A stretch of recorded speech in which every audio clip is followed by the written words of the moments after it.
Hello, ladies and gentlemen, and welcome back to Darksiders. In the last episode, we came here to the Ashlands, home of, as you can see, the horrifying giant ashworms. And they're quite the experience. But we're not dealing with them for at least the first 5 minutes of the episode. Indeed, we're going safely indoors into solid rock, which you always get strangely thankful for in this part of the level. Destroy this! So, time to introduce a new enemy. We're not fighting him yet, but that thing up there is a Minotaur. He's an ugly bastard, and they're quite difficult to kill. Well, not always difficult to kill, but they are potentially very dangerous. But he doesn't fight you for now, he just shouts shit at you, whilst throwing a lot of minions at you. They're what you want to watch out for. So, amongst the shitey demons, he also summons a couple of wraiths. And wraiths can be very dangerous. As ever, you should always just, when you're fighting anything in groups, firstly slap on Stone Skin, just to be safe. And secondly, prioritize the more dangerous enemies of the group. And that is definitely here, the wraiths. I meant to do not that. Oh, well, that worked too. I meant to do a Reaper thing, but I've got the Tremor Gauntlet on. Let's do that. There we go. Nope, then I equipped it and de-equipped it. It's not having a good time for me. It's not having a good time for me. Grammar is terrible because I'm in a stressful situation, obviously. That's the reason. Not because I'm an idiot. It's stress. That's why. Once you've defeated everyone here,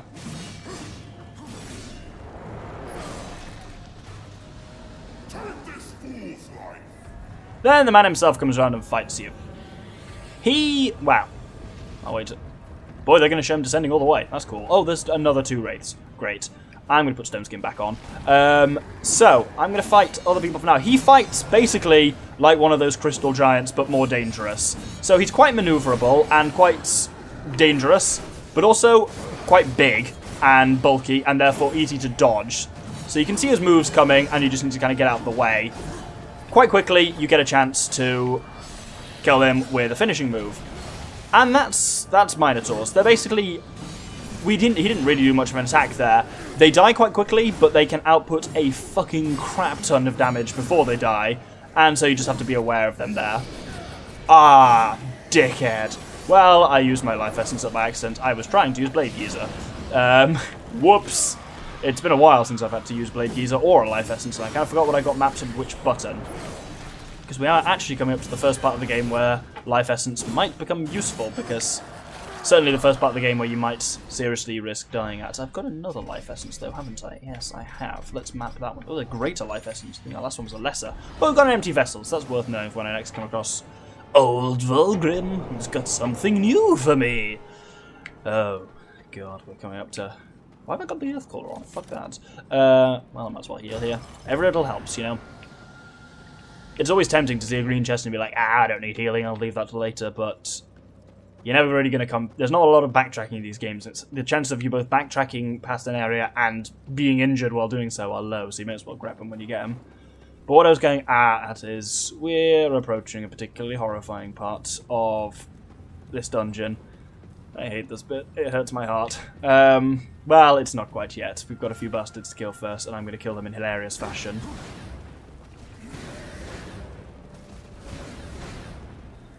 I do enjoy this trick of using the Tremor. This doesn't... So, wow. What I was going to say is this doesn't count as a kill with the Tremor Gauntlet, so it doesn't level it up. But I recently learnt that leveling up weapons is not about killing with them. It's just about hitting with them. So actually fighting higher level enemies levels stuff up faster, not because of any actual experience or kills thing. It's just higher level enemies take more hits to kill, generally, so you get more hits on them.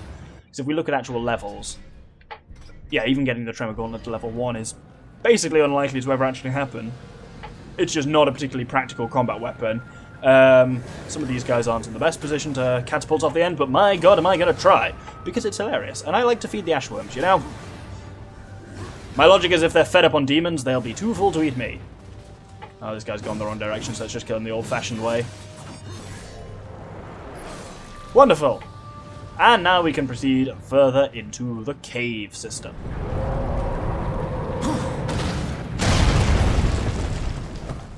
This game really does like its points of no return, doesn't it? So that means no leaving at this point. You had presumably gathered, at least by the way we came in. So eventually we'll have to find an alternative way out.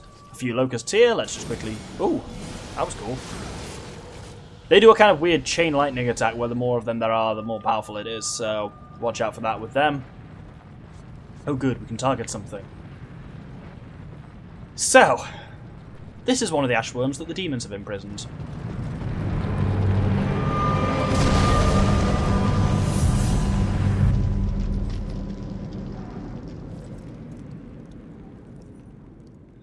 And this bit is horrifying. As you can see, there are wooden towers, and we need to cross using them. If I bring up the map, you can see the route we need to take pretty easily.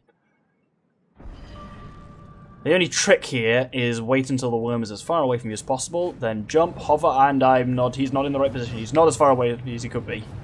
I thought he was moving away from you, he's actually kind of moving towards me. You want him to be in the far corner, basically. You want to put as much distance from you as the worm, because he will come at you. There is no chronospheres here, there are no chronospheres here, there's no... You can fuck off, matey. I know there's no one on this Ash. No, there's no one here at all. You just need to wait until there's as much distance for you as possible and then just leg it, and it's horrifying. A few tricks. So number one, start by hovering and then you make half the distance before you touch the Ash. Number two, you cannot double jump out of Ash.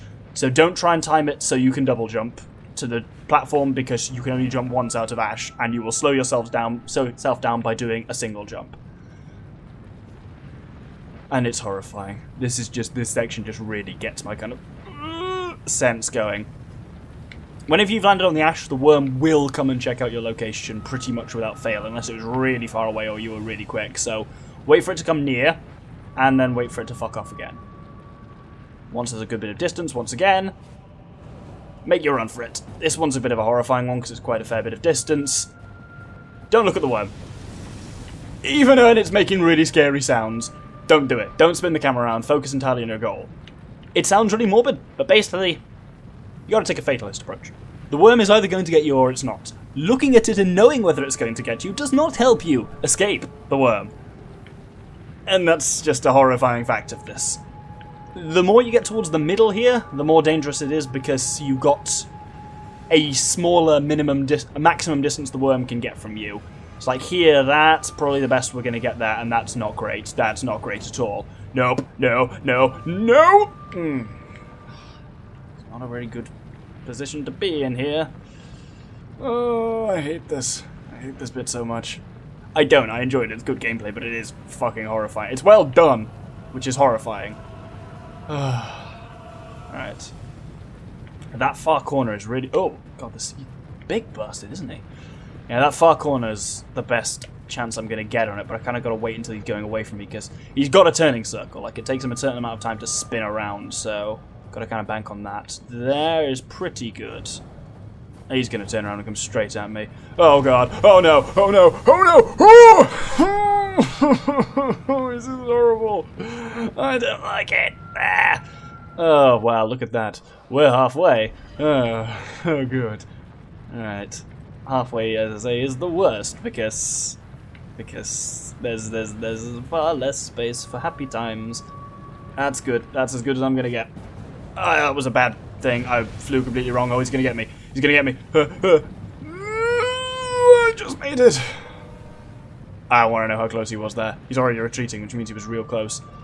You kind of got to line yourself up on the map and then keep an eye on him now behind you. That's probably a best window we're going to get there. I flew a bit on the piss. Hopefully this will be good enough. Oh, that doesn't sound good. That does not sound good. Goes without saying, if the worm grabs you, it's instant death. The thing eats you. I'm not going to show it off because I don't particularly want to. This final section is huge. You've really got to get the most optimum worm positioning you can. Which was probably there. Where's he gone? Yeah, that was really optimum positioning. You want him to be basically on the other half and travelling away from you, and then by the time you kind of land on the thing, he will be as far as he can possibly be from you. Because yeah, that final section is the longest in the entire area, and that makes it the most nerve-wracking, of course. Right, if he goes around to the left there and then approaches the back wall, that may be a good chance to go for it. We'll wait for him to get a little bit further away. He should turn to the right. There we go. That's your window. This last one is always close. There is no way to avoid it being close. You gotta wait until you're on the rock. You don't want to be on the metal there. There we go. Oh, That went quite well, actually. Oh, God, it's horrifying. I mean, I like it, but God, does it. My heart hurts. I feel like I just aged terribly while I'm playing that section. I've just lost about 5 years of my life there. Ugh. Well, at least we get some blue souls as a reward, which I feel isn't entirely worth it. But there's a new enemy up ahead, which is also another kind of reward, I guess.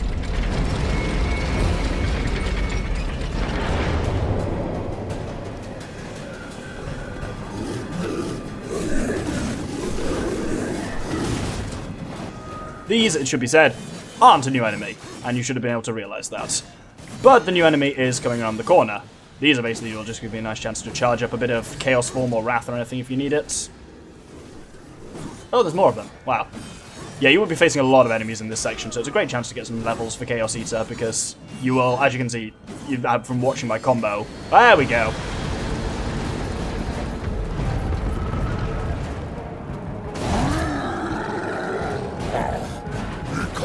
Okay, so a Minotaur is not a particularly new enemy, but there we go. Spawned up behind us. Ow, there. God, that hurt, and that was with Stone Skin. Is a Demon Gunner, and you can see he is blasting the shit out of us. I'm going to Chaos up, actually. Oh, that's quite a lot. There's a good chance any for Chaos Form. So there's a Demon Gunner, which is blasting us with the Fracture Cannon, and that's unpleasant.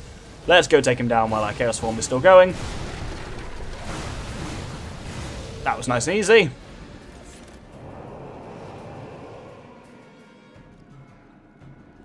And if we're lucky, yes! So, there are a few things you can grab here. There's a Wrath chest, which would be nice, because we have used 2 bars of Wrath a little bit. We need to remember to use Wrath even more, just because we've got it. We really need to use it. Holding on to Wrath does you no good. Like, holding on to Chaos Form can be useful, because, like, for emergency situations, but Wrath you should just use almost constantly. Now, we get the Fracture Cannon. Launches serrated shards that embed into surfaces and explode when triggered. Press RT to fire a shard and LT to detonate a shard. Compared to the Redemption Cannon, the, was it called the Redemption Cannon? Yeah, probably. Which is a bit of a kind of just fire at will. This, as you can see, there's a bit more of a trick to. You can only fire 4 shots at any one time. Shots will do damage on impact, but will stay impacted until you detonate them with the left trigger, and then they slowly, as you see there, respawn back on your gun. So it's not just a free-for-all. There really is a fine art to it. I would say, fire 2 shots, detonate, so left trigger will detonate all the shots that are on the field at the moment. So fire a couple of shots, and then detonate the ones that are out on the field is probably the best way of doing it.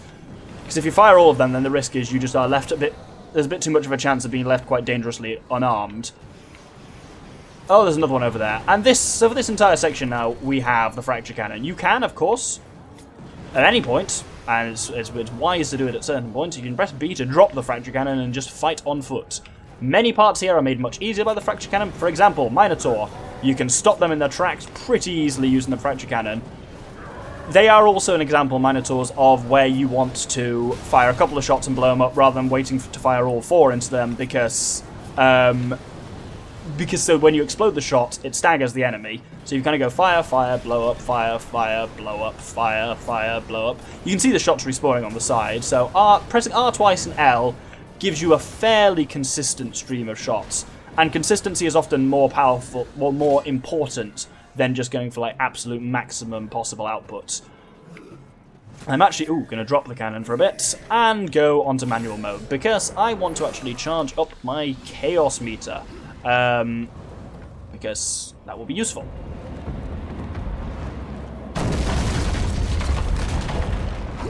So we can't go back that way. When you're against gunners or anything like that, God, that did a lot of damage very quickly. Basically, if you're up against a big enemy, quickly grab a Fracture Cannon and leather a bit of damage into it. This area is lousy with Fracture Cannons. You will find them everywhere, but these guys are a great chance to get my Chaos back up to full. I guess I've got a Rage if I really did need it for emergencies. Just because I'm aware there is stuff coming up where having Chaos Form on tap will be quite handy.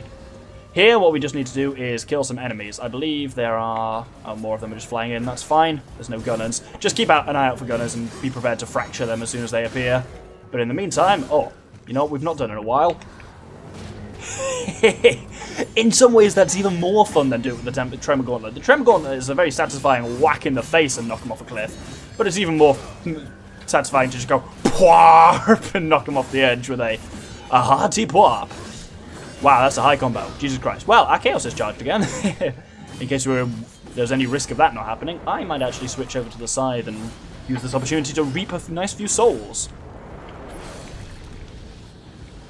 Ah! Oh my god. Is that a Minotaur there as well? Oh shit.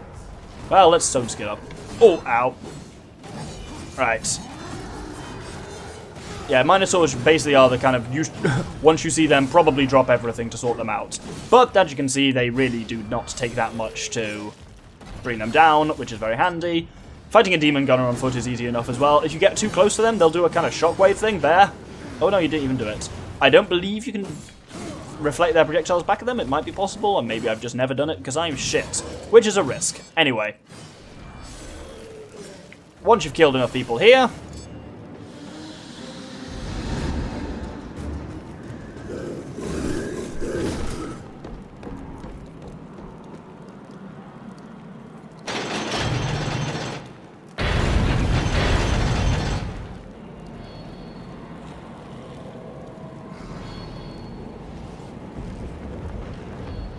So, that dude starts opening the bridge, but then also 3 gunners appear.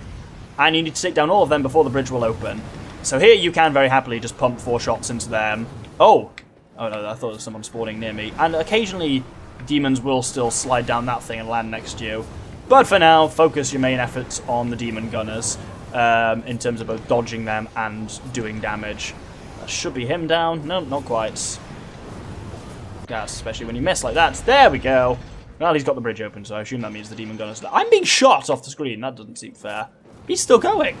Wow, that's interesting. There's Minotaur over there, so I'm going to try and do a decent bit of damage to him before these guys get to me.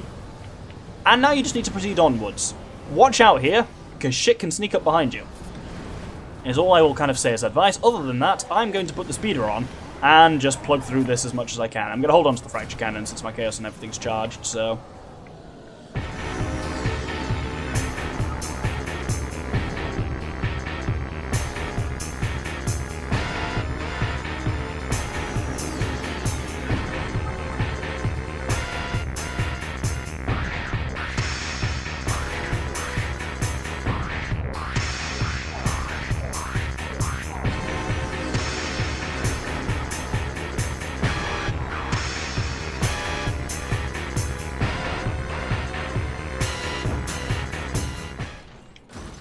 Now at this point, as you can see, they kind of make you drop the fracture cannon by having an area that you need to fly over.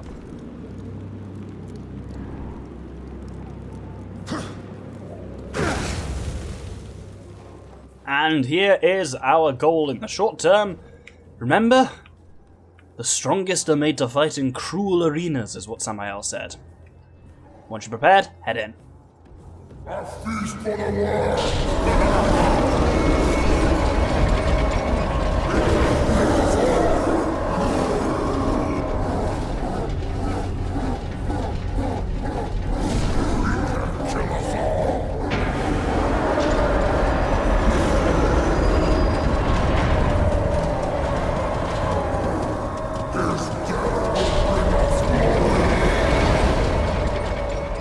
So, welcome to Phantom Riders. So, these guys are potentially very dangerous, and what you want to do is kind of stay on their inside like that. When they're far away from you, shoot at them with mercy. It doesn't do an amazing amount, but it does something. Take a couple of shots at them just to kind of keep them damaged, and so, as you can see, the horse does a kind of kick like that, and you want to be very wary of them when you're that close to them. Generally stay mobile, and you should be all good. It's like any Darksiders combat.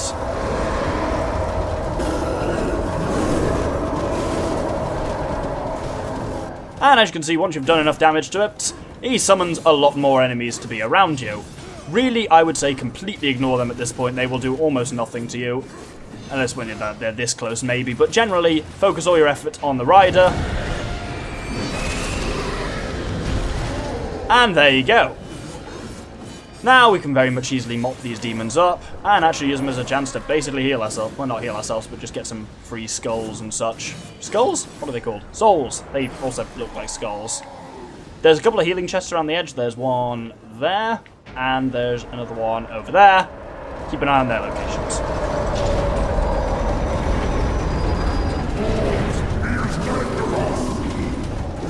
So, now you'll have noticed a couple of things. 2 Phantom Riders and those big geezers, all of which are problematic. keep an eye on everything here and try and use area of effect stuff kind of where possible is what I'm going for. Hence a lot of this kind of thing, just to keep everything moving. As long as you fight smart and fight mobile, you should be all good. Using attacks like the Reaper one that hit all around you can be very good just for making sure you don't get snuck up on by other demons. Try and focus on one rider and wear them down, because as you can see, their attack is fucking powerful. They deal a shit ton of damage, and this is what I was saying about. I was kind of almost annoyed that I used the life essence by accident, because actually, this is really one of the parts of the game where you can seriously struggle, because fighting under normal conditions like this, fighting Abyssal Riders is hard. I'm going to kill this guy just to get him out of my way. Oh god, there's one charging at me. Is that the one I was focusing on? I think I was focusing on this one. There we go, let's kill him. Oh, that looked cool as shit. Oh, did the sweet slow-mo dodge. One is much easier to fight because you can keep it encircled like this. Mercy does not do a lot of damage, but as you can see, it does keep putting down damage while you can keep circling and keep basically inside their turning circle. Basically be close enough to them that you can outmaneuver them, but far enough away that you don't, that they can't hit you with their sword. When it looks like they're doing anything like that, back off. I'm going to get a heal, actually, at this point. This chest won't even heal me fully, but since there's only one Abyssal Rider, he's going to spend more of his time away from me than he is up close to me. Oh, he says that and he comes straight up. That should heal me quite a lot. Oh, wow, those are hearty chests. That's very good. Oh, there's one more, which I'll keep an eye on as well. Ah, bugger. You can do a block counter on those, and it's very powerful, but hard to do. Chaos Form is difficult to use here because these guys are just so maneuverable that chances are you'll actually just waste a lot of Chaos Form on them.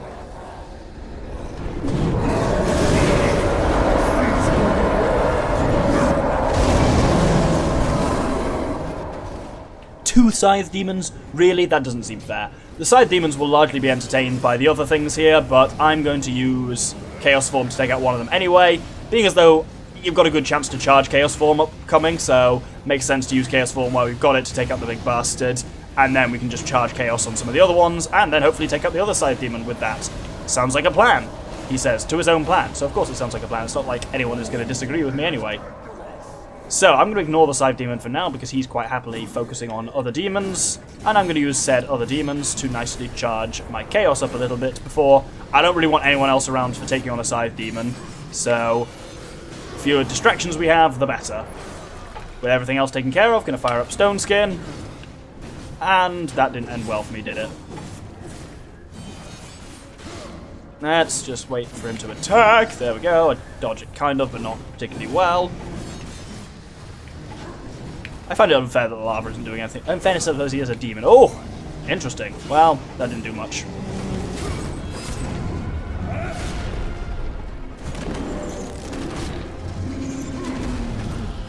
Wonderful. With the Scythe Demons dispatched. Oh, we healed quite a lot from that one, actually.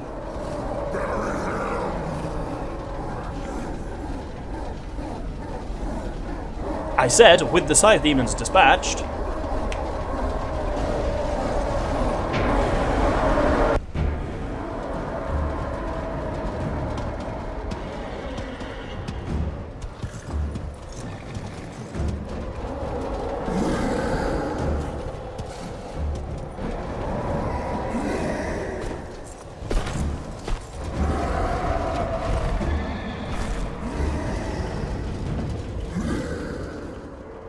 You disappoint me, horseman. You look quite small from up here. You can look me in the eye when I kill you. Let's see how you fare, horseman. With only 2 legs to carry you.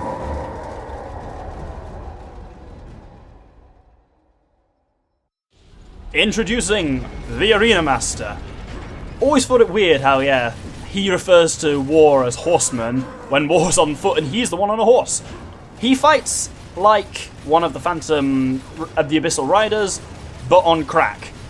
He can fire things out at you, and as you can see from the front and back, he blocks shots from Mercy very nicely. But you've got to basically take chances like that to have a swing at him, and then when he's at a distance, offload onto him with Mercy as much as you can. Basically, while he's distracted doing anything else like that, Mercy can get a fair few shots into him, Other than that, watch out for his dash attack there, because that can be quite dangerous. And keep an eye on your health, really. We've got another healing thing, and you might want to actually use it. Whirlwind shots is your friend here, but reasons like this here is why I said it's important to make sure you've got impact rounds for Mercy, because otherwise Mercy is basically useless in combat situations. At least here you can wear them down by just firing on with Mercy from a distance. It doesn't make Mercy amazing or like overpowered or anything, but it does make Mercy useful for just keeping out of range of dangerous enemies like this. I think we did a good bit of damage there, it felt like. I'm getting cocky. There we go. You definitely, as with any enemy, any dangerous enemy, once you get up close to them, and start fighting them, you really don't want to push it too much, because sooner or later they will hit you, and you really want to try and get one round of attacks off. Those things he's throwing at you kind of leave those geezers that trip you up, which can be problematic. Oop. And other than that, well, just keep doing what you're doing. So those geezers also stop you from just doing that close circling tactic that we did on the Abyssal Riders, so you do need to actually try and hit him with some sword attacks at some point. That charging dashing attack is very powerful and very fast. You've got to wait kind of until the last minute to dodge from it. But he is stunned afterwards, which does give you a chance, like here, if it's going to charge at us and... oh, not. Fine.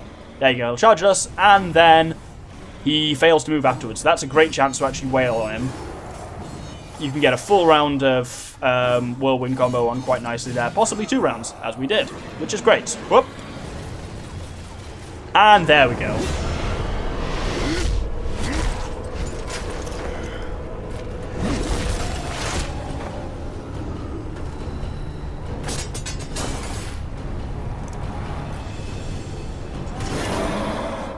Oh, war and your ridiculous sense of honor. So now we have to fight the bastard on foot. And he fights like a very dangerous enemy, as you can see. Because he did like an entire heart to us in one. You basically have to wait for him to attack, dodge his attack, and then quickly wail in and get some hits on him. Alternatively, Chaos Form. That's not Chaos Form. That's Chaos Form. We've got Chaos Form, might as well use it. Obviously, while in Chaos Form, you're fairly immune to attacks. He doesn't take a great deal of damage from Chaos Form, but it's something.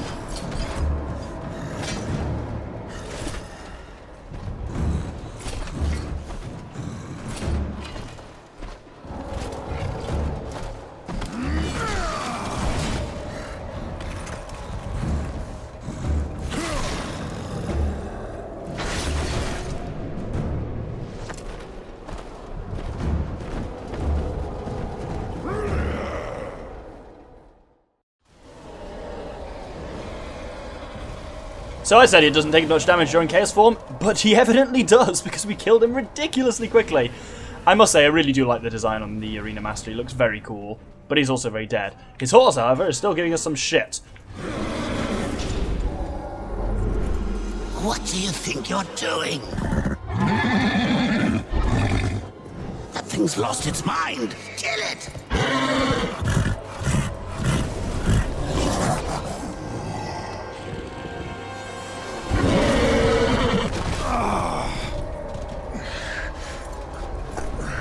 Enough, I said. Finish it. Ruin. I won't fight you.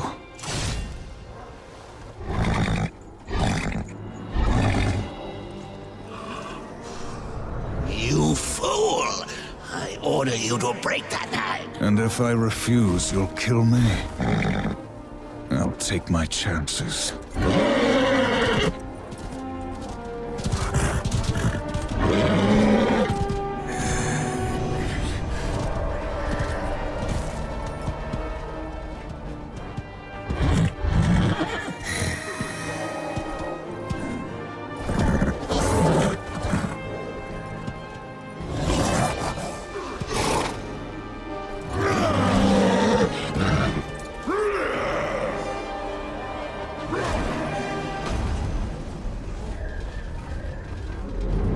Are you not entertained?